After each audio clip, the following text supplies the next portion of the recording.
Hi friends, homo చాపిన్స్ అప్పుడు ఒకే హోపే చాపిన్స్ అప్పుడు 1,00,000 కోట్ల సంవత్సరాలు అప్పుడు మనం పుట్టలే.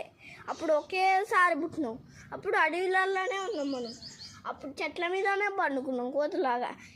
అప్పుడు చెట్ల మీదనే జీవించినాం. ఎట్లా చెట్ల మీద పండుకునే వాళ్ళం చెప్పనా?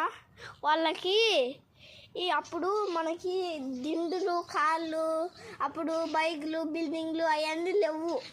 ఇదిగో చెట్ల మీద కొండ గుహలలో పండుకునేవాళ్ళు. చెట్ల మీద ఎట్లా పండుకుంటారు అంటే చూడండి. నైట్ పూట ఇట్లా పండుకునేవాళ్ళు. వావ్, దీన్ని ఇట్లా పండుకుంటే ఎంత హాయిగా ఎంత సూపర్గా ఉందో.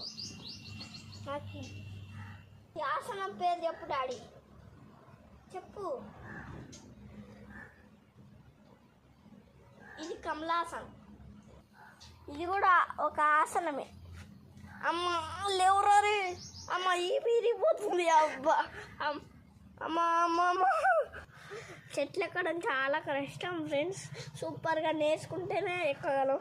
నేను ఇప్పుడు పండుకోవడం చాలా ఈజీగా ఉంది, కానీ లేవడం మాత్రం నరకం. చూడండి కానీ ఇట్లా చెట్టు ఎక్కితే మస్తు ఎంజాయ్ ఉంటుంది. కింద పడతాను ఇట్లా అమ్మ అవ్వో అయ్యా అమ్మో అమ్మ అయ్యా ఇట్లా ఎక్కుతారు. ఎట్లా బ్యాలెన్స్ చేయాలంటే చేతులు కాళ్ళు తడిగా ఉండొద్దు, ఉంటే జారిపడతాం. ఇది సపోటా చెట్టు ఊకనే జారుతుంది నీళ్ళకి కదా. వాళ్ళకి ఇట్లా గ్రిప్ ఉండాలి. గ్రిప్ అంటే పట్టుకునే శక్తి ఎక్కువ ఉండాలి. అది ఎక్కువ బ్యాలెన్స్ కూడా ఉండాలి. అవి రెండు రావాలంటే ఇది ప్రాక్టీస్ చేయాలి జాగ్రత్తగా. ఎట్లా అంటే నిచ్చెన ఎక్కండి, మీకే వస్తుంది. అవునా డాడీ? అవును. ఇట్లా ఎక్కడం ప్రాక్టీస్ చేస్తే చెట్టు మీద ప్రకృతిని చూస్తే ఎంత బాగుంటుందో మీకు ఒకటి చెప్తా ఫ్రెండ్స్.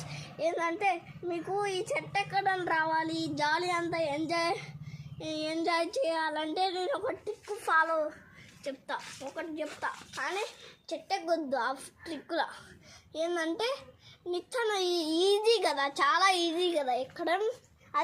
అది రోజు పొద్దున్నే గంట సేపు ఎక్కండి. ఎక్కి దిగి రోజు అట్లా చేయండి. అప్పుడు మీకు చాలా 20 బాయ్ ఫ్రెండ్స్. ఇంకొకటి చెప్పాలనుకుంటా, చెప్పినాక బాయ్.